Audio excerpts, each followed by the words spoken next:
जय जिजाऊ जय शिवराय बांधवांनो, मोगलांच्या बेळगाव धारवाडच्या प्रदेशात संताजी व धनाजींच्या फौजेने धुमाकूळ घातला। पुढे त्यांनी आपला मोर्चा कर्नाटकातील जिंजीकडे वळवला। जिंजीच्या किल्ल्यात जुल्फिकार खान, त्याचा वडील असद खान व सहजादा कामबख्श यांनी जबर वेढा घातला होता। तो वेढा उठवण्यासाठी ते जिंजीकडे गेले।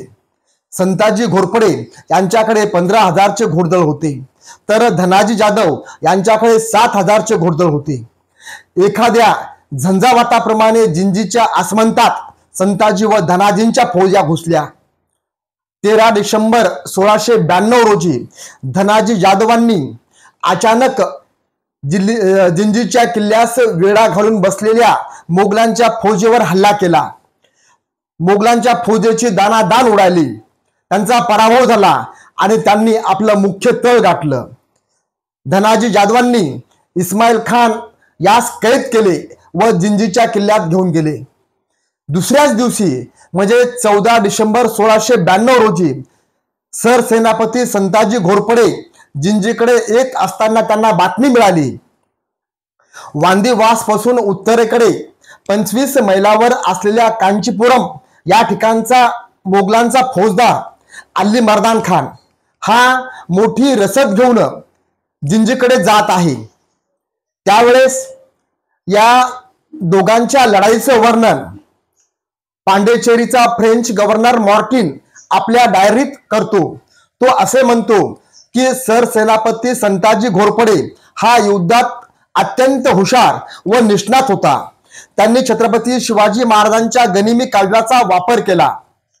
संताजी घोरपडे यांनी 2 ते 3 हजार मावळे सोबत घेऊन ज्या मार्गाने अली मर्दान खान हा रसद घेऊन जिंजीकडे जात आहे त्या मार्गावर पुढे येऊन थांबले।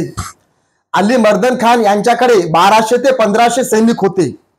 त्यांच्यामध्ये लढाई झाली। थोडा वेळ लढाई झाल्यानंतर संताजी घोरपडे यांनी पराभव झाल्यासारखं दाखवून त्यांनी माघार घेतली, पळ काढला। अली मर्दान खानाच्या सैनिकांनी संताजी घोरपडे यांच्या सैन्यांचा पाठलाग केला। पाठीमागे संताजी घोरपडेंचे सैनिक थांबलेलेच होते। योग्य टप्प्यात आला की सरसेनापती संताजी घोरपडे यांनी अली मर्दान खानाचा कार्यक्रम केला।